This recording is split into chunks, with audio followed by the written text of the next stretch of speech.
अस्सलाम वालेकुम स्टूडेंट्स। तो आज हमारा टॉपिक है वेक्टर्स इन इक्विलिब्रियम। तो देखिए first number MCQs, which pair of physical quantity differ in nature than the other. तो देखिए कि कौन सी फिजिकल क्वांटिटी एक दूसरे से डिफरेंट है। तो इलेक्ट्रिक फील्ड और इलेक्ट्रिक फील्ड इंटेंसिटी तो बिल्कुल सेम ही है। ऑप्शन डी में है magnetic field and magnetic field intensity, ये दोनों भी सेम है।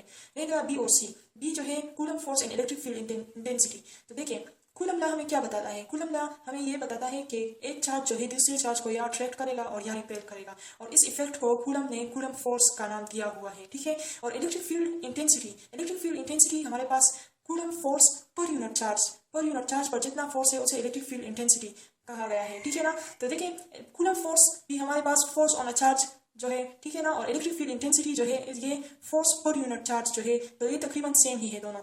नेक्स्ट जो है C number, electric flux and electric field intensity. तो देखिए इलेक्ट्रिक फ्लक्स में हम ये पढ़ते हैं कि कितने लाइन ऑफ फोर्स जो है वो पर यूनिट एरिया में पास हुए हैं, तो उसे इलेक्ट्रिक फ्लक्स कहते हैं। और इलेक्ट्रिक फील्ड इंटेंसिटी तो मैंने बताया कि फोर्स पर यूनिट चार्ज। तो देखिए ये दोनों जो है एक दूसरे से डिफरेंट है। एक हमें बताता है कि कितने इलेक्ट्रिक फील्ड लाइन पास होंगे, और दूसरा जो है फोर्स पर यूनिट चार्ज। तो ये दोनों एक दूसरे से डिफरेंट है, ठीक है। ऑप्शन सी करेक्ट आता है। Second number, which one of the following is not a vector quantity. तो देखिए electric field, magnetic field intensity और ग्रेविटेशनल फील्ड इंटेंसिटी, ये तीनों जो है वेक्टर क्वांटिटीज है। D number, electromotive force work on a charge, ठीक है ना। तो वर्क हमारे पास स्केलर क्वांटिटी है, तो ईएमएफ भी है स्केलर क्वांटिटी है। Next, a unit vector is expressed in the unit of. तो देखिए ये बात आप लोग नोट कर लें, यूनिट वेक्टर जो है यूनिट लेस होता है, डायमेंशन लेस होता है, सिर्फ उसके पास डायरेक्शन होता है, ठीक है ना, और उसका मैग्नीट्यूड 1 के इक्वल होता है। तो डी नॉन, यानी यूनिट वेक्टर का कोई यूनिट नहीं होता। नेक्स्ट जो है हमारे पास, the sum of a vector with its negative vector is. तो देखिए जब हम किसी एक वेक्टर को लेते हैं, फॉर एग्जांपल वेक्टर ए है, और फिर उसी वेक्टर उस इक्वल मैग्नीट्यूड का ले और वो नेगेटिव हो, ठीक है ना। तो देखिए अगर हम उसको सम अप करें तो ए प्लस और ये जो दूसरा ए है ये नेगेटिव है, ठीक है ना। तो इससे हमारे पास जीरो वेक्टर आएगा, ठीक है ना, जीरो वेक्टर या नल वेक्टर आएगा, सिर्फ जीरो नहीं, जीरो वेक्टर या नल वेक्टर। फिफ्थ नंबर जो है हमारे पास, the magnitude of vector of a vector is. तो देखिए आप लोग सिंपली क्या करें, ये जो ऊपर वाला है इसका मैग्नीट्यूड फाइंड करें, यानी रिजल्टेंट का मैग्नीट्यूड फाइंड करें। तो देखिए 3 का स्क्वायर ले, 4 का स्क्वायर ले, तो 3 9, 4 से 16, इसको फिर प्लस करें तो 25, तो इससे 5 आता है। फिर आप क्या करें, 5 को डिवाइड करें नीचे वाले 5 पर, तो उससे हमारे पास 1 आंसर आता है, ठीक है। तो ये हमारे पास यूनिट वेक्टर है। यूनिट वेक्टर का डिफिनेशन क्या है, a vector divided by its magnitude, तो हमारे पास यूनिट वेक्टर बनता है, ठीक है। नेक्स्ट जो है हमारे पास, which one of the following cannot be the possible sum of 5, 50 Newton and 100 Newton force. तो देखिए पॉसिबल सम का क्या मतलब है यहाँ पर। देखिए अगर हम इन दोनों वेक्टर्स में एंगल 0 डिग्री ले, ठीक है ना, तो हमारे पास 50 प्लस 100 आ जाएगा।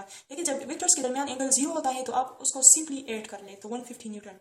जब एंगल हमारे पास 180 डिग्री हो तो आपने क्या करना है, सिंपल आपने 100 से 50 यानी बड़े नंबर से छोटा वाला नंबर माइनस करें, तो उससे जो वेक्टर आता है वो आर मिनिमम होगा, ठीक है ना, रिजल्टेंट मिनिमम और रिजल्टेंट मैक्सिमम। तो इन दोनों वेक्टर्स के अलावा, इन दोनों एंगल्स के अलावा जो भी एंगल इन दोनों वेक्टर्स के दरमियान होगा तो उनकी वैल्यू 50 न्यूटन और 150 न्यूटन के दरमियान होगी, ठीक है ना। तो पॉसिबल सम उसे कहते हैं कि जो ये इन दोनों वेक्टर में जब अदर देन 0 और 180 डिग्री एंगल आ जाए तो उसका सम हमारे पास इस रेंज में आ जाए, ठीक है ना। तो देखिए हमें क्या रिक्वायर है कि कैन नॉट बी, तो कैन नॉट बी देखिए 50 में 80, 50 और 150 आते हैं, ठीक है ना, लेकिन 20 जो है 20 इससे कम आता है, तो ये पॉसिबल सम नहीं हो सकता। नेक्स्ट जो है, two forces of magnitude 10 newton and 30 newton act at a point at an angle other than 0। तो इसका क्या मतलब हुआ कि 0 एंगल पर नहीं है, इसके अलावा जो भी एंगल है उस पर हो सकता है। इन दोनों फोर्सेज के दरमियान 0 के अलावा कोई भी एंगल हो सकता है, ठीक है ना। Which one of the following can not be there possible sum. तो इनमें से कौन सा नहीं हो सकता इनका सम। तो देखिए आपने पहले क्या करना है, आर मैक्सिमम, तो आर मैक्सिमम किस तरह, 10 को 30 के साथ ऐड कर ले तो 40 न्यूटन, और आर मिनिमम आपने लेना है, तो 30 से आपने 10 को माइनस करना है तो 20 न्यूटन आ जाएगा। लेकिन अब देखिए हमारे पास ये कहा गया है कि 0 नहीं है, अदर देन 0 है, तो इसका मतलब ये हुआ कि 40 तो नहीं है, ठीक है ना। रेंज कहाँ से कहाँ तक आएगा, 20 से लेकर 39 तक इसका रेंज होगा। तो देखिए 40 जो है हमारे पास can not be there possible sum, ठीक है। 35 भी इसके रेंज में आता है, 20 भी इसके रेंज में आता है, और 25 भी इसके रेंज में ही आता है। तो देखिए नेक्स्ट जो है हमारे पास 8 number, when a vector is multiplied by a number less than -1 then its magnitude and direction to the original vector respectively are। तो देखिए मैं एक वेक्टर लेती हूँ, एग्जांपल 2 न्यूटन है, ठीक है ना, उसको मैं लेस देन -1 के साथ मल्टीप्लाई करती हूँ। एक नंबर है लेस देन -1, फॉर मैं 2 ले लेती हूँ, ठीक है ना, लेस देन -1। तो इसके साथ जब मल्टीप्लाई करती हूँ तो क्या होता है, -4 न्यूटन। अब आप ये बात जहन में रख लें कि वेक्टर के केस में जब भी माइनस आता है उसका क्या मतलब होता है कि वो डायरेक्शन शो करता है, ठीक है ना, ऑपोजिट डायरेक्शन शो करता है। तो इसमें देखिए हमारे पास मैग्नीट्यूड इंक्रीज हुआ है और डायरेक्शन ऑपोजिट हुआ है, तो ऑप्शन डी करेक्ट है। और स्केलर के केस में जब नेगेटिव आ जाए तो उसका मतलब ये होता है कि ये जीरो से भी बहुत ज्यादा कम नंबर है, ठीक है ना। और वेक्टर के केस में जब नेगेटिव आ जाए तो वो डायरेक्शन शो करता है। नेक्स्ट जो है, vector force of magnitude 100 Newton makes an angle of 30 degree with vertical direction. The magnitude of its x component. तो अच्छा, यहाँ पर एक बात आप लोग नोट कर लें कि आप जब भी वेक्टर को कंसिडर करते हैं तो आपने उसको पॉजिटिव एक्स एक्सिस के साथ कंसिडर करना है, ठीक है ना। और दूसरी बात यह है कि एंटी क्लॉकवाइज डायरेक्शन में एंगल को आपने कंसिडर करना होगा। ये दो कंडीशंस जो है आपने अप्लाई करने होंगे। और अगर आपने फाइनल रिजल्ट निकालना हो, ठीक है ना, फाइनल एंगल जब भी आप निकालें तो आपने पॉजिटिव एक्स एक्सिस के साथ उसे निकालना होगा फाइनल एंगल और एंटी क्लॉकवाइज डायरेक्शन। तो ये बात आप लोग जहन में रखें। अब इसका सोल्यूशन देखें तो देखिए हमें कंडीशन क्या दी गई है कि 100 न्यूटन फोर्स है और वो 30 डिग्री विद वर्टिकल यानी वाई एक्सिस के साथ बना रहा है। तो देखिए ये 100 न्यूटन फोर्स है और 30 डिग्री वाई एक्सिस के साथ बना रहा है, ठीक है ना। तो आपने सिंपल क्या करना है, हमें पता है ना जब हम x कंपोनेंट को फाइंड करते हैं तो fx is equal to f cos theta use करते हैं। लेकिन ये उस केस में हम लोग यूज करते हैं जब एंगल हमारे पास पॉजिटिव x एक्सिस के साथ आया हुआ हो, ठीक है ना, और वो एंटी क्लॉकवाइज डायरेक्शन में हो, ठीक है। तो इस केस में हम f cos थीटा लिखते हैं। लेकिन यहाँ देखिए एंगल हमारे पास 30 डिग्री y के साथ है, तो आपने fx किस तरह फाइंड करना है, fx is equal to f sin theta, ठीक है ना। तो देखिए f हमारे पास 100 के इक्वल है, sin थीटा हमारे पास क्या है 30 डिग्री। जब आप sin को चेंज कर लेते हैं ना, जब cos को sin में चेंज कर ले तो ओरिजिनल एंगल आप लोग लगा ले, ठीक है ना, sin 30। तो देखिए sin 30 हमारे पास 1/2 के इक्वल होता है। तो जब आप इसमें कटिंग करें तो 15 न्यूटन आंसर आता है, ठीक है ना, इससे 15 न्यूटन। तो ऑप्शन ए हमारे पास करेक्ट है। नेक्स्ट हमारे पास if a force of 10 newton make an angle of 60 degree with y axis then its y component is. तो देखिए आपने क्या करना है, 10 न्यूटन फोर्स दिया गया है, वो 60 डिग्री वाई एक्सिस के साथ बना रहा है, तो इसका वाई कंपोनेंट आपने फाइंड करना है। तो देखिए 10 न्यूटन फोर्स है, वो वाई एक्सिस के साथ 60 डिग्री बना रहा है, ठीक है ना। तो देखिए एफ वाई फाइंड करने के लिए हम क्या करते हैं, एफ साइन थीटा ये लगाते हैं ना। लेकिन उस केस में जब थीटा हमारे पास पॉजिटिव एक्स एक्सिस के साथ आ जाए, ठीक है ना, और एंटी क्लॉक वाइज डायरेक्शन में हो, ठीक है। तो यहाँ थीटा जो है हमारे पास y के साथ आया हुआ है, तो आप साइन को cos में चेंज कर दें, तो F Y is equal to F cos theta. तो देखिए हमारे पास f की वैल्यू हमारे पास 10 न्यूटन है और cos थीटा जो है आपने वही 60 डिग्री लगाना है, ठीक है ना। तो 10 cos 60 इज इक्वल टू 1/2, तो आपने इन दोनों को क्रॉस करना कटिंग करनी है, तो 5 न्यूटन इसका आंसर आता है। तो option a is correct. Next जो है हमारे पास the angle made by resultant vector दिया गया है हमें विद पॉजिटिव एक्स एक्सिस, देखिए पॉजिटिव एक्स एक्सिस के साथ दिया गया है इस। तो देखिए अब हमें एंगल फाइंड करना है।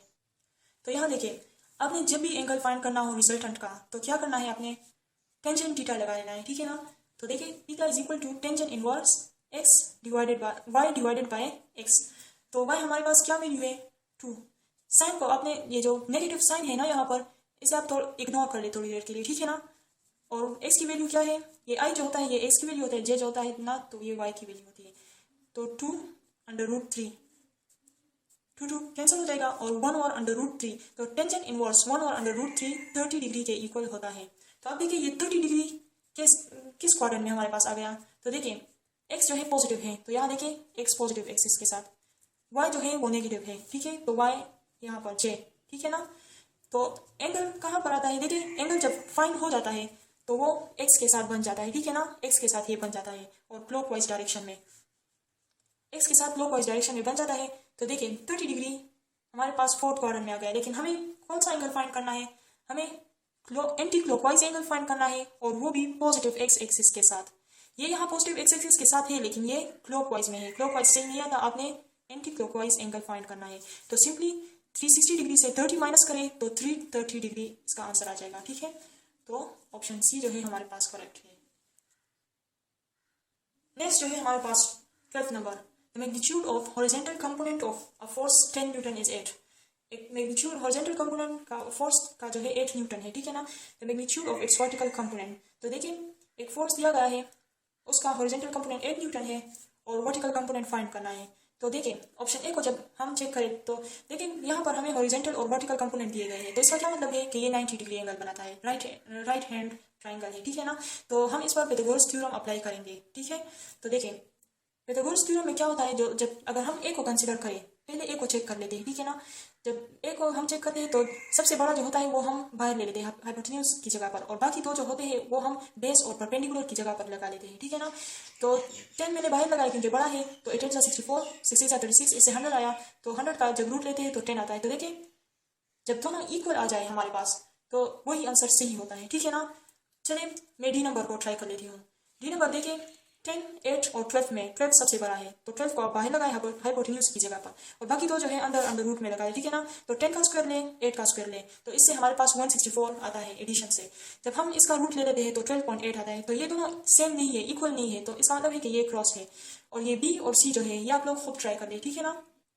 नेक्स्ट जो है हमारे पास, if the magnitude of resultant vector of a vector of equal magnitude each equal to f is also f, then the angle between two vector is। इसका क्या मतलब है कि रिजल्टेंट है वो f के इक्वल है, ठीक है ना। यानी रिजल्टेंट वेक्टर और जो दो वेक्टर है, ठीक है ना, वो तीनों का जो मैग्नीट्यूड है वो बिल्कुल सेम है। तो ये लोग मांग रहे हैं कि इसमें एंगल कौन सा होगा, ठीक है ना। तो देखिए यहाँ पर कंडीशन क्या दिया गया है कि रिजल्टेंट फोर्स फर्स्ट फोर्स के सेकंड फोर्स के F2 जो है वो इक्वल है, तो सब हमारे पास F के इक्वल आ गए, ठीक है ना। फाइंड क्या करना है, थीटा फाइंड करना है, ठीक है ना। यानी फोर्सेस के दरमियान जो एंगल है वो फाइंड करना है F1 और F2 के दरमियान। तो देखिए रिजल्टेंट हमारे पास F के इक्वल है ना, सब सारे वेक्टर जो है वो F के इक्वल है, तो मैं यहाँ रिजल्टेंट की जगह F लगा देती हूँ। ये पैरेललोग्राम ला है, ठीक है ना। फर्स्ट वेक्टर f² + f², ठीक है ना। सेकंड भी मैंने F ले लिया +2f cos थीटा, ठीक है ना, पैरेललोग्राम ला।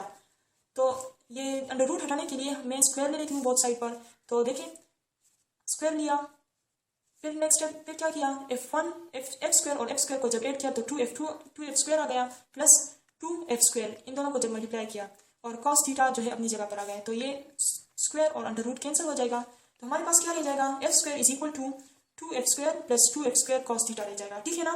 तो आपने क्या करना है, आपने 2f² को कॉमन लेना है इन दोनों से, ठीक है ना। तो यहाँ पर क्या रह जाएगा 1 + cos थीटा, ठीक है।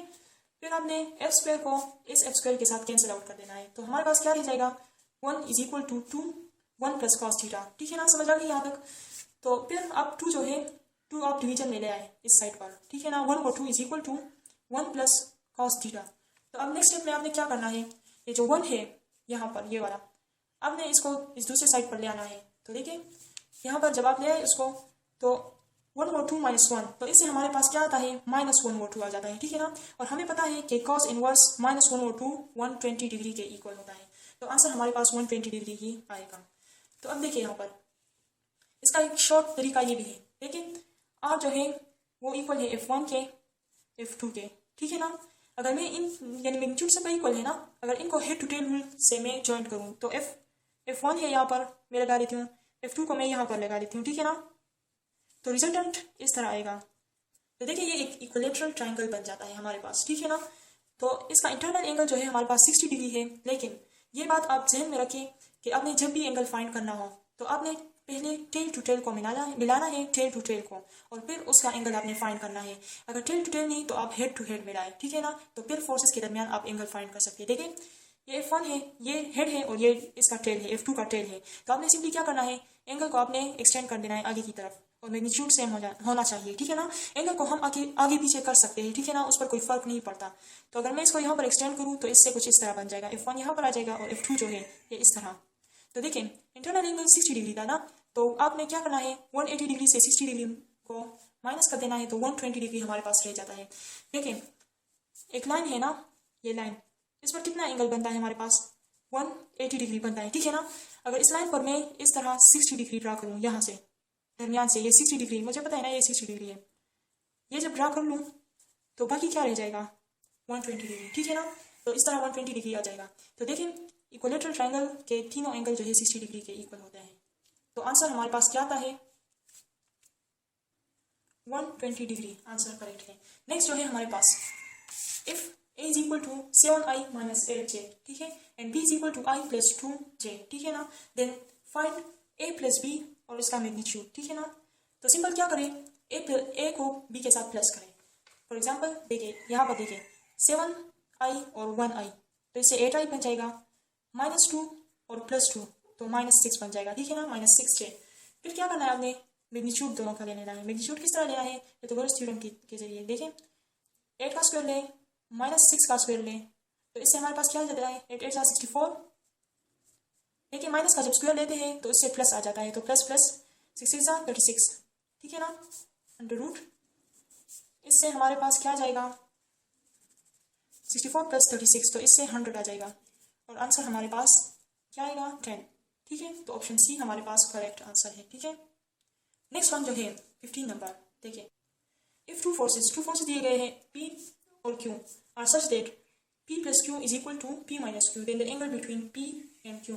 तो क्या रिक्वायर है हमसे कि ऐसा एंगल इन सब में आप फाइंड करें कि P + Q, अगर इन दोनों के मैग्नीट्यूड को अगर हम प्लस करें या माइनस करें तो दोनों से सेम ही आंसर आए। तो देखिए यहाँ पर P + Q = magnitude of P + Q = magnitude of P - Q, ठीक है। तो आपने सिंपल क्या करना है, पैरेललोग्राम ला यूज करें, P² + Q² + 2PQ cos theta, ठीक है ना, और अंडर रूट ले इसका = P²। तो देखिए यहाँ पर -Q है ना, प्लस -Q², ठीक है, plus 2P - Q cos theta, ठीक है, अंडर रूट ले इसका। फिर हमारे पास क्या रह जाता है, देखिए फिर क्या करना है अपने P² + Q² + 2PQ cos theta, ये हो गया P² - Q², और जब इसको मल्टीप्लाई करते हैं तो इससे -2PQ cos थीटा ये आ जाता है, ठीक है ना।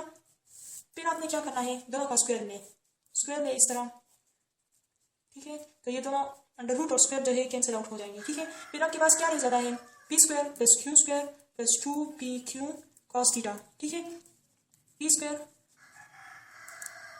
सॉरी यहाँ पर थोड़ा मिस्टेक हो गई, -Q² जब लेते हैं ना तो उससे प्लस आता है, माइनस का जब स्क्वायर लेते हैं तो प्लस आता है, ठीक है ना, ये आप लोग करेक्ट कर ले प्लीज। तो माइनस, तो यहाँ पर plus Q² - 2PQ cos theta, ठीक है। तो देखिए P² को काट दे, Q² को आप लोग काट दे, ठीक है ना, तब हमारे पास क्या रह गया 2PQ cos theta = -2PQ cos theta. अब आपने क्या करना है, देखिए ये वाला टर्म जो है आप इसको इस साइड पर ले आए, तो 2PQ cos theta + 2PQ cos theta = 0, ठीक है ना। अब आपने क्या करना है 2PQ cos थीटा, देखिए प्लस 2PQ cos थीटा, इनको प्लस कर ले तो 4PQ cos थीटा रह जाएगा = 0। अब आपने क्या करना है cos थीटा 0 / 4PQ, तो यहाँ से हमारे पास 0 आ जाएगा, ठीक है ना। फिर आपने क्या करना है थीटा = cos इनवर्स 0, ठीक है। तो हमें पता है ना cos इनवर्स 0 किस चीज़ के बराबर होता है, 90 डिग्री के, ठीक है। तो यहाँ पर आंसर हमारे पास 90 डिग्री आ गया, ठीक है। आप लोग इसको देखें, आंसर क्या जाता है हमारे पास 90 degree, so option C is correct. Next जो है 16 number, if two vectors A and B of same magnitude are anti-parallel to each other then। तो देखिए A है और B जो है एंटी पैरेलल है, तो इसका मतलब है इसका डायरेक्शन माइनस होगा, ठीक है ना। तो अब इसको प्लस कर दें, सम अप करें, देखिए A प्लस इसके यहाँ पर B आ जाएगा, तो प्लस माइनस से माइनस बन जाएगा और हमारे पास 0 वेक्टर आ जाएगा या नल वेक्टर, तो ऑप्शन ए हमारे पास करेक्ट है, ठीक है ना। तो अब यहाँ देखें, अगर हम B को देख लें, ठीक है ना, तो B किस तरह आता है, B A माइनस, अगर हम यहाँ पर माइनस लगा देंगे, ठीक है ना, तो माइनस माइनस तो प्लस आता है, फिर यहाँ A + B होगा, तो ऑप्शन बी भी गलत है। A क्रॉस B, तो ये देखिए हमारे पास 180 डिग्री है यहाँ पर, ठीक है ना, एंटी पैरेलल, तो 180 डिग्री जब क्रॉस मल्टीप्लिकेशन में आ जाए तो उससे 0 आता है, ठीक है ना। नेक्स्ट जो है A.B = 0, ये भी नहीं आता है। 180 डिग्री जब हमारे पास आ जाए A.B में तो वहाँ पर -AB cos थीटा आंसर आता है, ठीक है। 17 number, a vector of 2 centimetre toward north is multiplied by a number -3 and the resultant vector will be. तो देखिए 2 सेंटीमीटर वेक्टर है नॉर्थ की तरफ, ठीक है, इसको हमने एक नंबर के साथ मल्टीप्लाई किया जो कि -3 है, तो 3 2 6 और माइनस आ गया। मैंने आप लोगों को बताया ना कि वेक्टर के केस में माइनस क्या होता है, डायरेक्शन शो करता है, ठीक है ना। तो यहाँ पर आप लोग ऑप्शंस देखें, ऑप्शन में डायरेक्शन दिया गया है ना, तो फिर माइनस लिखने की कोई ज़रूरत नहीं, ठीक है ना। आप सिर्फ मैग्नीट्यूड लिखे और उसके साथ लिखे नॉर्थ, माइनस हमें नॉर्थ साइन, नेगेटिव साइन जो है ये नॉर्थ शो करता है, ठीक है। नेक्स्ट जो है the sum of 2 vector A and B is 5i + j, और डिफरेंस जो है हमारे पास 3i - 2j है, तो हमसे क्या रिक्वायर है वेक्टर A। तो आप लोग देखिए यहाँ पर ए प्लस बी हमारे पास क्या है 5i प्लस जे, देखिए ए प्लस बी 5i प्लस जे, ए माइनस बी डिफरेंस जो है 3i माइनस 2j, ठीक है ना। फिर ए वैल्यू फाइंड करने के लिए आपने क्या करना है, आपने दोनों इक्वेशन को प्लस कर देना है, ठीक है। दोनों इक्वेशन को आपने प्लस कर देना। जब दोनों इक्वेशन को आप लोग प्लस करेंगे तो देखिए यहाँ पर प्लस माइनस ये दोनों कैंसिल हो जाएंगे, ठीक है ना। बी प्लस और बी माइनस कैंसिल हो जाएगा, तो आंसर क्या आएगा, यहाँ पर ए प्लस ए 2a आ जाएगा, 5 प्लस 3 8i और 1 माइनस 2 तो माइनस 1j आ जाएगा, ठीक है ना। 2 को आपने बोथ साइड पर डिवाइड करना है, ठीक है, 2 इस तरह। तो आपने क्या करना है, 2 4 8 और यहाँ पर माइनस 1 और 2 रह जाएगा, ठीक है ना।